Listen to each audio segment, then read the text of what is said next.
Olá, nós estamos aqui para mais um encontro com a palavra. É bom ter você aqui conosco mais uma vez.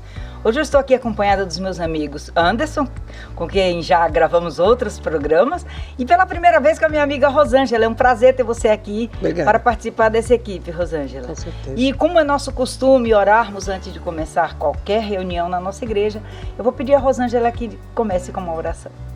Santo Eterno Deus, nós te agradecemos, Pai, porque podemos estar aqui nesse bom lugar, em boas circunstâncias, para podermos relembrar o que estudamos e comentar um pouco da Tua Palavra, aprender um pouco mais, que o Senhor possa nos dirigir nesse instante, que o Teu Santo Espírito nos conduza nesse caminhar e que ao final desse programa nós possamos ter a certeza que o Senhor esteve conosco. Fica conosco agora, nos dê a Tua paz, pedimos-te agradecidos em nome de Jesus. Amém. Amém. Bem, nesse trimestre que vai de julho a setembro, nós estamos estudando o livro de Efésios. E o tópico dessa semana é o corpo unificado de Cristo. Nós temos sempre um verso para memorizar a cada semana, e o verso dessa semana está em Efésios 4, 11 e 12, que diz: Ele mesmo concedeu uns para apóstolos, outros para profetas, outros para evangelistas e outros para pastores e mestres, com vista ao aperfeiçoamento dos santos, para o desempenho de seu serviço, para a edificação do corpo de Cristo. Paulo, nessa semana, nós estamos estudando Efésios 4, onde ele fala muito do poder da salvação e da união entre gentios e judeus. Os judeus e os gentios eram povos que não se entendiam. Havia uma barreira, um muro espiritual que os separava. Isso porque, para os judeus, qualquer um que não era descendente de hebreus era inimigo dele, teoricamente. Então, bem que na prática, na verdade. Então, quando Paulo traz aqui a salvação, a unidade como resultado dessa salvação em Deus, ele usou o corpo para fazer essa demonstração. Quem já estudou anatomia sabe que quando nós vamos para o laboratório tem cada peça separada em cima de uma bancada, que cada uma daquelas ali, além de ser para o estudo, não serve para mais nada, porque elas não têm vida, inclusive. E a unidade que Paulo, quando ele apresenta simbolicamente o corpo, ele está falando isso, cada peça juntas e vivas, elas representam a igreja, e Cristo é o cabeça da igreja. Então, nós como membros da igreja temos que ser membros vivos e ativos para o bem-estar da comunidade como um todo. Né? Como nós podemos analisar, Anderson, as vocações para as quais fomos chamados, em que o desejo de unidade pode se tornar contraproducente? Antes de responder a sua pergunta, eu queria ler alguns versículos aqui de Efésios capítulo 4, que está baseado na lição dessa semana. Ele fala o seguinte, Paulo falando aos Efésios: Rogo-vos, pois, eu preso do Senhor, que andeis como é digno de vocação com que foste chamado, com toda a humildade, mansidão, longanimidade, suportando-vos uns aos outros, com amor, procurando guardar a unidade do Espírito pelo vínculo da paz. Aí ele fala: um só corpo, um só Espírito, como também foste chamado, em uma só esperança da vossa vocação. Aqui Paulo comenta sobre a unidade da vocação. Devemos andar como dignos de vocação. E quando ele fala andar, é exatamente em relação ao comportamento. Sim. O que devemos fazer no dia a dia. E esse negócio de unidade é complicado, porque quando eu falo em unidade com seres humanos que pensam totalmente diferente, então imagina o problema que a gente vê. Porque quando eu falo em família, teoricamente deveria ter uma unidade muito mais coesa, a gente vê que já é difícil. Imagina uma igreja, imagina entre os membros de uma comunidade, em que cada pessoa tem uma característica, vamos dizer assim, trazida da sua família, tem a questão financeira, a questão de cultura. Então imagina isso. Mas ele pede uma unidade. Unidade no sentido de salvação, de meta a alcançar. Porque na verdade, quando estamos aqui em três, temos diversidade de pensamentos, diversidade em vários sentidos, mas devemos ter uma única meta, um único objetivo em nossas vidas. Isso mesmo. Então isso, quando ele fala unidade, é todos pensando como Cristo pensaria. Mas é lógico, cada um puxando para o seu lado, vamos dizer assim, né? Então Paulo inicia o capítulo 4 com o chamado a prática das virtudes. que conduzem à unidade. E aí ele fala da humildade, da mansidão e da longanimidade. Humildade a gente pode entender como uma virtude negativa, mas na verdade ele não fala nesse sentido. Não no sentido de autodepreciação, mas como uma virtude positiva da pessoa apreciar e servir aos outros. Esse é o sentido que ele fala aqui. E a mansidão, a gente sabe, é brandura, maneira de expressar-se, uma pessoa com suavidade. E por fim, a paciência, que é a mesma coisa que longanimidade, capaz de suportar provações ou provas. Isso aqui talvez seja mais difícil para mim. Porque na hora que vem o impacto, de repente você não espera e você já quer explodir na mesma forma que você recebeu o que você quer dar, né? Então, são 3 pontos aqui característicos que ele enfatiza aqui no capítulo 4, para exatamente chegarmos à unidade. Porque se eu não tiver humildade, não tiver mansidão, não tiver paciência, eu não consigo nem ter unidade aqui entre nós 3. Imagina numa comunidade com muito mais pessoas. Então, acho que a unidade é o foco, mas mesmo assim, Deus usa da diversidade das pessoas de pensamento, cultura, para que cheguem ao ponto comum. Né? E quando você fala de as explodir facilmente, isso é inerente ao ser humano. Nós somos impulsivos e muitas vezes queremos rebater da mesma forma como nós recebemos. E é muito importante quando você fala de humildade, porque muitas pessoas confundem humildade com pobreza. E não tem nada a ver. Tem muito rico, humilde, tem muito pobre orgulhoso. Sim, então são coisas bem distintas. E aqui Paulo traz dessa forma para a gente entender. A humildade não é no sentido de pobreza. É verdade. Quando ele fala em unidade, ele não quer que todos sigam um atrás do outro. Também. Isso. Segue o exército aqui, segue o capitão, que vamos seguir. Ninguém pode olhar para o lado. Ele não fala nisso. Ele fala exatamente lá no objetivo final. Né? Nós somos seres livres para pensar e agir. Sim. E devemos buscar sempre Deus para que nós possamos ter essa forma de agir de uma maneira coerente e que possamos viver em unidade. Porque é difícil realmente você conviver com pessoas diferentes de você e você tentar juntar, ser um agregador, né, em determinadas situações. É verdade. Né? Então, quando ele menciona que a igreja é o corpo de Cristo, ele não quer dizer que ela é divina ou sobrenatural. Né? Nós somos seres humanos, como nós acabamos de mencionar aqui, mas ele explica de uma forma prática o Espírito Santo nessa unidade. E é através da ação do Espírito Santo que nós podemos viver unidos, uns com os outros e em Cristo. Sim, só pelo Espírito. É verdade. Né? Rosângela, Paulo mencionou uma lista de elementos num tom poético, né? Ele menciona, e ele começa com 2 elementos juntos e a lista continua.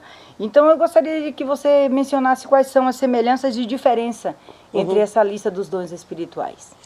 Então, aqui nessa parte da segunda-feira, quando ele fala sobre ser unidos, né, no único Senhor, ele coloca realmente alguns pontos aí, alguns dons espirituais, e a gente vê que esses dons, eles fazem uma diferença muito grande para a igreja, né? E eu achei interessante que no verso aqui, ele fala um só corpo, um só Espírito, uma só esperança, um só Senhor, uma só fé, um só batismo, um só Deus. Ele reitera, né, repete várias vezes a mesma expressão. E aí ele coloca realmente tudo isso como sendo assim, absolutamente decisivo para que a igreja consiga essa união. Se não for pelo poder do Espírito Santo, se não for pelo Senhor, não tem como a gente se unir. O Anderson colocou bem, como é difícil a gente conseguir harmonizar pessoas, ideias tão diferentes, tão distantes, né? Ele falou da família, né? Família, amigos, no trabalho, na sociedade, é muito complicado, né? Então, só pelo poder do Espírito Santo. E aí, quando Paulo, então, coloca todos esses elementos, né? Ele coloca justamente isso, ele enfatiza para nós, precisamos ser unidos. Mas como? Somente em torno do próprio Deus. Somente Ele sendo esse ponto de conexão, de união. Porque se for pelo ser humano, não tem como. Eu até tinha anotado aqui para comentar, quando a gente falou antes, né, no outro ponto aqui, que muitas vezes as pessoas querem umas dominar as outras, para forçar uma unidade. Só que isso não acontece, nunca vai acontecer. Não é? E Deus não faz isso conosco, Ele não força. Né? O único que força é o inimigo. né? Mas Deus não, Ele está ali sempre tentando, através do amor, através, né, daquela paciência que Ele tem conosco, a longanimidade, né, que Ele fez referência, a paciência que Deus tem conosco, Ele tenta então fazer com que a gente se volte para Ele, faz com que a gente aceite esse amor dele, então viva em união. Né? Não é uma coisa forçada. Agora o ser humano ele tenta forçar, esse é o problema, né? Então quando Paulo coloca aqui uma série de dons, ele fala tudo isso tem que estar a serviço da mensagem de Deus, da obra dele, né? Quando eu achei interessante que aqui na introdução o autor fez referência a uma fábula de Esopo, né, do estômago e dos pés, e um discutindo com o outro qual que era o mais importante, né? E os pés, não, mas eu te levo para todo lugar. Mas o estômago, mas se você não tiver combustível, meu amigo, você não vai para lugar nenhum, né? Então, quer dizer, no final das contas, nenhum é mais importante que o outro. Todos somos importantes. Quando a gente vê essa ilustração da igreja como um corpo, Jesus sendo a cabeça, é justamente, e até você fez referência, né, a questão do, por exemplo, na aula de anatomia, você vê lá todos os elementos separados, mas eles acabam não tendo valor nenhum separados, né? Só tem valor quando estão juntos, sendo unidos pela mesma cabeça. E é isso que Paulo está falando. Então, por isso que a gente tem que ser realmente unido no único Senhor. Não existe outra possibilidade. Não tem como nós sermos vitoriosos na vida cristã sem essa união com Deus, em primeiro lugar, uma união que vai nos fazer estar unidos uns com os outros também, né? Anderson, como nós podemos explicar essa afirmação de Paulo, que a graça foi concedida a cada um de nós, segundo a medida dos dons de Cristo? Isso está no Efésios capítulo 4, versículo 7, que fala exatamente isso que você falou agora. A graça foi dada a cada um de nós, segundo a medida do dom de Cristo. Por isso diz, subindo ao alto, levou o cativo ao cativeiro, deu dons aos homens. Ora isto, ele subiu, que é senão que também antes tinha descido às partes mais baixas da terra. Aquele que desceu é também o mesmo que subiu, acima de todos os céus, para cumprir todas as coisas. Quando Cristo esteve aqui na terra, ele fez várias coisas para os seres humanos e o objetivo do final era exatamente o dom gratuito de vida para todos. E aí ele subiu e prometeu que o Espírito Santo desceria. E só aí seria dado o dom de profecia, Sim. Os ministérios, igual é explicado no versículo 11, né? Ele mesmo deu uns para apóstolos, outros para os profetas, como a Rosângela falou agora, outro para evangelista e outro para pastores e doutores. Quando ele subisse ao céu, o Espírito Santo desceria. Sim. Então, só a partir desse momento é que o Espírito Santo seria dado com a plenitude e cada um receberia o seu dom. E hoje, para mim, foi muito simples sempre saber o que eu quis fazer dentro da igreja e fora da igreja. Seja na minha vida pessoal, como profissional, ou seja na igreja. Lógico, a cada dia você vai vendo que você tem algumas habilidades que você não sabia que eu podia fazer isso também. E aí você vai abraçando. Mas algumas pessoas têm dificuldade quanto a isso. Que dom eu tenho? O que eu posso fazer? Inclusive na vida profissional. Chega com 20 anos e não sabe o que é da vida ainda. Isso não foi uma coisa característica minha. Com 14 anos eu já tinha certeza do que eu queria fazer na faculdade quando eu entrasse com 18, 17, 18 anos. E até hoje minha profissão é essa que eu tinha escolhido já com 14 anos. E na minha vida como igreja também. Eu sempre tive muito claro o que eu gostava de fazer. E como eu acabei de falar, algumas coisas foram sendo acumuladas e aí você vai abraçando outras coisas. Com prazer sempre, isso é o principal. Claro, fazer as coisas com prazer, porque às vezes a gente vê pessoas fazendo e reclamando do que está fazendo. Qual o sentido disso? O dom é dado a cada um para exatamente trabalhar por Deus e para a salvação das pessoas. Sim, exatamente. E da sua própria. Então, a sua pergunta que fala do versículo 7, a graça foi dada a cada um de nós segundo a medida do dom de Cristo. Quanto mais eu me aproximo dele, mais eu recebo dele. É verdade. Quanto mais próximo estou do puro, mais puro eu me torno. Fico, claro, e aí com certeza. os dons vão caindo sobre a minha vida. Você não está querendo aceitar e não quer fazer o que você realmente sabe fazer. Os nossos ouvintes, as pessoas que estão nos assistindo. Eu não... Então não quero cantar, mas eu sou perfeita na minha voz. Então aquilo vai meio que saindo de você, como se o Espírito Santo fosse saindo. Verdade. E esse dom é dado a outra pessoa. Sim. A pessoa que talvez não cante tão bem, mas aí ela começa a aprender e vai se dedicando, vai se entrando em aulas de canto e tudo mais, e e pode chegar num ponto que Deus Verdade. use essa pessoa perfeitamente. Então é isso, se você deixa de ser usado por Deus, talvez esse seu dom seja transmitido para nós e a gente faça o seu trabalho aqui na Terra. Eu estava me lembrando de uma frase que eu ouvi do pastor Paulo Rabelo, né? Nós tivemos culto com ele alguns domingos atrás, e ele disse uma coisa que me chamou muito a atenção, eu diria assim que me bateu bem fundo. Ele diz assim, que a gente tem que aproveitar todas as oportunidades, né? E é como se ele tivesse uma bala de prata. Você tem que usar, tem que tirar e, né, é só aquela chance. E nessa questão dos dons, aí ele fala, no livro dele, ele fala uma coisa que eu achei interessante também, juntando a isso. Ele diz assim, nós precisamos estar disponíveis. Porque tem a questão do dom, sim, né? Como a gente está vendo aqui, que Cristo é o doador dos dons, tudo que é bom vem dos céus, né? Tudo que é bom vem de Deus. Mas nós sabemos também aquela frase que é muito, né, usada, Deus escolhe, não escolhe os capacitados, mas capacita quem ele escolhe, né? Bem clichê, né? É, bem clichê. Mas ele fala isso no livro, ele diz assim, e ele descobriu, né, trabalhando lá no Oriente Médio, que quando você se coloca disponível nas mãos de Deus, ele te usa do jeito que ele quiser, né? Então aí os dons, quer dizer, tem tanto a questão da capacidade, que ele nos capacita realmente para fazer, quanto a questão de você se disponibilizar. Quando você aceita fazer a obra de Deus, então ele vai te usar do jeito que ele quiser, né? Mas a gente tem que estar sintonizado, né? Então é aquilo que o Anderson falou agora. Exatamente. Tem que estar ligado, né? Para que a graça de Deus continue ali atuando na vida da gente. Aí, consequentemente, a gente vai ser um instrumento na mão dele, né? Falando assim, a semana passada eu tive a infelicidade de perder meu tio para o câncer. E eu tinha mais contato com meus primos, que são os filhos dele.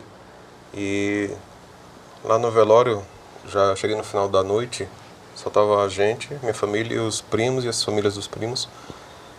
E a gente ficou perto do corpo olhando, aí aquela hora que você para, fica pensando. E a minha prima do nada falou, pode fazer suas orações, porque cada um tinha uma religião lá, suas palavras. Ela deu a oportunidade e eu não fui preparado para isso. Eu fui lá para consolar eles, abraçar, dar aquelas palavras que a gente tenta consolar as pessoas, mas não fui preparado para isso.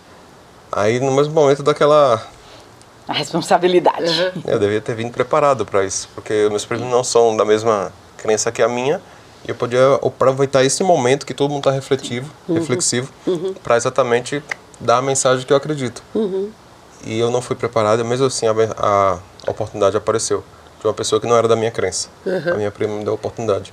E aí na minha mente já veio na hora algumas coisas, abri o celular e já, enquanto eles conversavam ali sobre eles, sobre algumas coisas, já fui abrindo, já fui pesquisando. E com certeza foi Deus, porque não... Eu fui lá em Eclesiastes 12, não sei porquê, eu pensei logo em Eclesiastes. E aí na hora que eu pensei, não sei porque foi em Eclesiastes 12, mas ela fala exatamente da juventude e do fim da vida. Meus primos são mais jovens que eu, e aí eu aproveitei a deixa para falar da juventude e aproveitar o meu tio, o pai deles, que estava ali naquela situação. E aí eu fui falar da juventude, que a gente tem que se dedicar, a esperança que a gente tem no futuro, uma vida nova, uma nova terra, as pessoas ressuscitadas, e a oportunidade apareceu. Sem que eu estivesse preparado, foi como a Rosângela estava falando agora. A gente tem que aproveitar as oportunidades. Por mais que nós estejamos preparados, as oportunidades podem surgir. Sim, é verdade. E a nossa preparação não tem que ser naquele momento. Sempre todo dia a minha meditação, o meu contato com Deus me deixa, entre aspas, ao meu ponto de vista, eu não estava preparado. Mas o meu contato diário com Deus é que me deixa preparado para uma batalha de repente. Então foi isso que aconteceu. No dia seguinte, do nada, ela mandou uma mensagem no grupo da família, onde ela estava passando todas as notícias do velório e tudo mais. O quanto foi bom eu estar lá, o quanto foi bom a mensagem que eu tinha transmitido. E quando ela começou a escrever aquilo, eu li, eu fiquei muito gratificado. Não com questão de me vangloriar, mas a oportunidade que eu tive de falar de Deus para uma pessoa que eu nem pensei que iria falar naquela noite sobre isso. Sim, exatamente. Você tocou num ponto muito importante, Anderson. Quando a gente tem uma comunhão diária com Deus, a gente está sempre preparado, mesmo quando a gente acha que não está. É verdade. No momento que a gente precisa, o Espírito Santo nos ilumina para que nós falemos as palavras necessárias naquele momento e que vai atingir os corações. Então isso é uma coisa muito, muito forte. Paulo deixa isso claro, né? Quando ele diz que os dons foram concedidos, e o que a Rosângela colocou aqui, você tem que estar disponível para receber esses dons de Deus. Às vezes tem pessoas que falam assim, eu não sei falar. Às vezes o pouco que você fala é o suficiente para atingir um coração. Exatamente. Sim, é verdade. É claro que às vezes você não sabe cantar, é desafinado 100%, até batendo palma você desafina e você inventa de querer cantar. Aí às vezes vai destoar um pouco, mas como o Anderson falou, se você trabalha, você acaba chegando lá. Eu lembro de uma experiência de uma senhora, que ela até faleceu uns 3 anos atrás. Ela era uma nordestina, assim, casada com um americano muito rico. E uma ocasião ela resolveu que ela queria gravar um disco, naquela época do LP ainda, e ela queria gravar um disco para a igreja dela. E ela procurou o Williams para produzir o disco para ele. E ele falou assim, canta um pouquinho para eu ouvir. E ela cantou, era realmente totalmente mais ou menos. Totalmente mais ou menos. E aí ele falou assim, bom, vamos fazer o seguinte, aquele sotaque nordestino do Costa Júnior, a senhora vai estudar um pouco de canto e depois a senhora volta e me procura. Ela não se ofendeu. Ela foi, estudou canto e algum tempo depois ela voltou e o procurou. Olha, eu voltei. E aí ele ouviu. Claro, não era assim aquela voz. Mas assim, tinha melhorado muito. Muito, a ponto dele ter produzido. Ela tinha dinheiro, fez uma boa produção no disco. E ela gravou e com certeza aquelas músicas evangelizaram muitas pessoas. Muitas pessoas. Eu lembro que um dos hinos que ela cantava era Via Dolorosa. E com certeza aquela música que ela cantava atingiu muitas pessoas. E quando as pessoas se permitem ser usadas por Deus, Deus usa. Deus usa, do jeito que Ele quiser, né? Deus usa. É isso aí, é isso mesmo. E Paulo identificou aqui 4 grupos de pessoas, no estudo dessa semana a gente viu, e como parte de tesouros que Jesus concedeu à igreja. Né? Como você vê a importância desses dons na igreja hoje, Rosângela? Eles são extremamente importantes, né? E até o autor ele faz uma advertência para nós aqui, para a gente não pensar na forma como eles são usados hoje, porque às vezes nós olhamos assim, alguns grupos de pessoas, esse tem o dom, esse fala, aquele não fala e tal. Aí ele coloca apóstolos, profetas, evangelistas e pastores e mestres, né? A gente sabe que o apóstolo era o quê? Era o enviado, era o embaixador, era o mensageiro, né? O profeta é aquele que é o porta-voz de Deus, que fala em nome de Deus, né? Ele pode falar coisas do futuro ou não, né? Porque às vezes as pessoas falam, profecia já pensa em futuro. Mas o profeta é o porta-voz de Deus, aquele que fala em nome de Deus. O evangelista é o que prega o evangelho, aquele que vai, né, falar. E os pastores e mestres, aqueles que cuidam das pessoas e as ensinam. Hoje, nós temos tudo isso dentro da igreja e é extremamente importante que nós tenhamos, né? Mas não como cargos específicos, não como atribuições específicas de pessoas que, bom, eu tenho esse dom, então eu vou fazer, vou acontecer e tal. Não, eu achei interessante que o autor ele coloca aqui, que a gente tem que ter cuidado para não identificar esses dons, esses talentos, da maneira como nós vemos hoje. Então, em termos de cargo, né? Não, a pessoa é para isso, para aquilo, etc. Naquela época, as igrejas eram nas casas. Então, eu fiquei me lembrando, quando eu analisei essa parte aqui, eu fiquei pensando. Eu tenho até um sermão que eu faço que chama O Ministério para Todos. Todos são chamados ao ministério. Não são algumas pessoas que são escolhidas especialmente para fazer algumas coisas. Então todos podem ser apóstolos, todos podem ser profetas, todos podem ser evangelistas, pastores e mestres, todos. Nós temos, como já falamos aqui, nos colocar em disponibilidade, à disposição de Deus, para que Ele use. Porque como o Anderson colocou, interessante você comentar essa questão, né, do velório lá do seu tio, que a semana passada também passei por uma situação que eu tive 2 enterros no mesmo dia. Um de manhã e outro de tarde. De uma amiga de manhã e de tarde de uma senhora vizinha. E a da manhã era adventista, enfim, né? Mas a da tarde era uma senhora, né, de uma outra denominação, e as filhas muito católicas e tal. Aí o padre foi lá, fez algumas referências e tal, mas depois que ele foi embora, A filha, uma delas, né, que é muito católica, chegou para mim e falou: Rosângela, antes de fechar o caixão da minha mãe, você pode falar alguma coisa? Eu achei interessante, porque eu falei, olha, ela mesma pediu, né? E assim, de certa forma, depois que minha mãe faleceu, eu estou sempre preparada para essas coisas. Porque foi eu que fiz, né? O sermão da fúnebre da minha mãe. Então, aí eu falei, não, posso sim, posso falar. Aí fui, falei alguma coisa, fiz uma oração com eles e tal. Então, assim, a gente tem que estar disponível. O ministério é para todos, não é só para o pastor, não é só para o ancião, não é só para o professor da escola sabatina, não é só para o diácono, não, é para todos. Todos nós somos chamados a sermos usados dessa forma, como Paulo está dizendo aqui. Porque ele diz, olha o que o verso fala, ele mesmo deu uns para apóstolos, profetas, ele dá. Ele dá o dom. É ele que dá o dom, não é da gente, não somos nós. Eu me lembro quando eu estava terminando a faculdade, minha mãe falava assim para mim, você vai ser professora mesmo, tem certeza? Era absolutamente tímida, absolutamente, não abria a boca para nada. Eu falava, mãe, eu estou fazendo, né, para isso, né, e seja o que Deus quiser.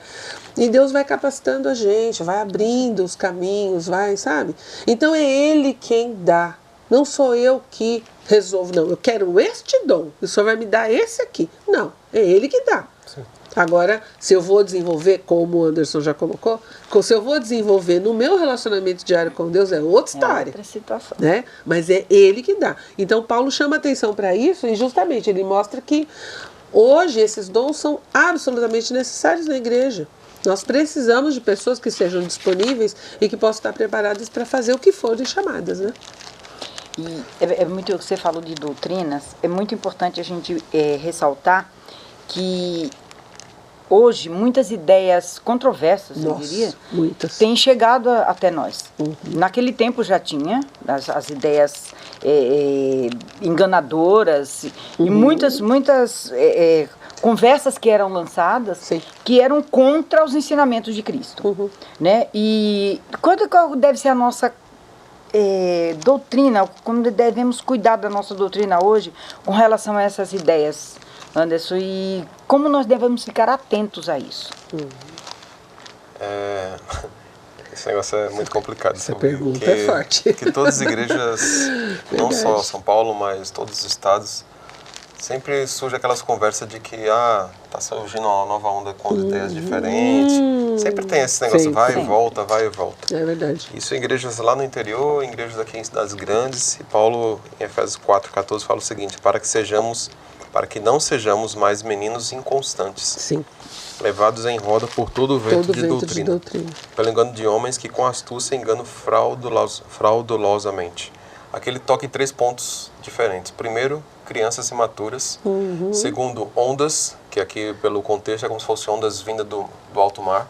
Aquelas ondas que arrastam tudo. Isso, E o terceiro, homens inteligentes que enganam. Crianças, para se enganar, é uma coisa bem simples. Com algum docinho, algum chocolatinho, você consegue trazer. Então, na igreja tem esse tipo de pessoas. Tem. Existem outros que são enganados com ventos mais fortes. Isso. Precisa de vir um negócio para arrastar a multidão. E tem outros que, com homens inteligentes, com aquela conversa que a gente vê, conseguem enganar pessoas altamente experientes. Sim. Então, Paulo chega aqui e fala, tomem cuidado com esse grupo. As igrejas tomem cuidado com as pessoas que vêm com essas ondas de ideias novas. E estava acontecendo isso com a igreja dele lá. Ele percebeu um ambiente diferente, e não com ideias variadas, como a gente falou aqui, cada um pensa de uma forma. Não, uma coisa que estava contrário às Santas Escrituras. Sim. E aí, esses três tipos de pessoas dentro da igreja. As mais crianças, aquelas que precisam de um vento mais forte para ser derrubadas, e aquela que precisa de um homem inteligente do seu lado para falar palavras astuciosas. Então, Paulo acredita que a divisão aqui é a importante marca do erro. Essa divisão que houve nesse momento aqui não era uma divisão tipo assim, cada um com as suas ideias, mas seguindo a unidade. Não, cada um estava seguindo para uma unidade diferente. Totalmente, é verdade. Tipo um ponto partindo para os extremos. Sim. Não todos partindo para o ponto em comum. Uma circunferência com todos partindo para um ponto comum. Mas do ponto partindo cada um para o seu extremo. Cada um para o seu lado. E o versículo 15 e 16 fala o seguinte: antes, seguindo a verdade em amor, cresçamos em tudo que é o cabeça, Cristo. Seguindo a verdade em amor, do qual todo o corpo bem ajustado, ligado pelo auxílio das juntas, segundo a justa operação de cada parte, faz o aumento do corpo para a sua edificação em amor. Novamente ele toca na palavra amor. Todos ligados, como juntas, igual o corpo, que foi descrito. Se estiver tudo separado, não serve para nada, mas se tiver seus ligamentos, seus nervos, eles sim trabalham E tudo juntos. comandado pelo cérebro, né? Que é o Jesus. É verdade, faz toda a diferença. É isso aí. Olha, nós passaremos aqui algumas horas falando sobre esse assunto, mas nós precisamos chegar ao final. E eu achei muito importante durante o estudo dessa semana, quando Paulo fala da unidade entre judeus e gentios, entre pobres e ricos. Não há distinção de pessoas entre os filhos de Deus. Somos todos filhos de Deus, somos todos filhos do mesmo Pai. Então, quando ele fala na unidade da igreja, nós como igreja temos uma missão. E eu convido você que está nos ouvindo a se engajar nessa missão também, de se unir ao corpo de Cristo, tendo ele como cabeça. Porque a igreja, como um todo, ela é criada e é guiada pelo próprio Deus. Sim. Nós fazemos parte de um corpo, fazemos parte de uma unidade, que o Deus é o condutor. Então nós devemos estar unidos em pensamento, em ações, mesmo sendo diferentes. Mas nós sabemos que somos todos filhos do mesmo Deus e por isso nós estando ligados nele, nós vamos produzir frutos. Amém. E frutos bons. É isso mesmo, amém. Muito bom. Então, Anderson, você termina com uma oração? Senhor Deus, muito obrigado por essa oportunidade de estudarmos a Tua Palavra. Que o Teu Santo Espírito trabalhe na vida de cada um e sejamos Teus apóstolos, Teus evangelistas aqui na Terra. Amém. Em nome de Jesus Cristo. Amém, Senhor. Amém. Amém. Assim seja. Nós ficamos por aqui, mas eu convido você que está nos assistindo para o nosso próximo encontro com a palavra na próxima semana. Fica com Deus e uma boa semana para todos.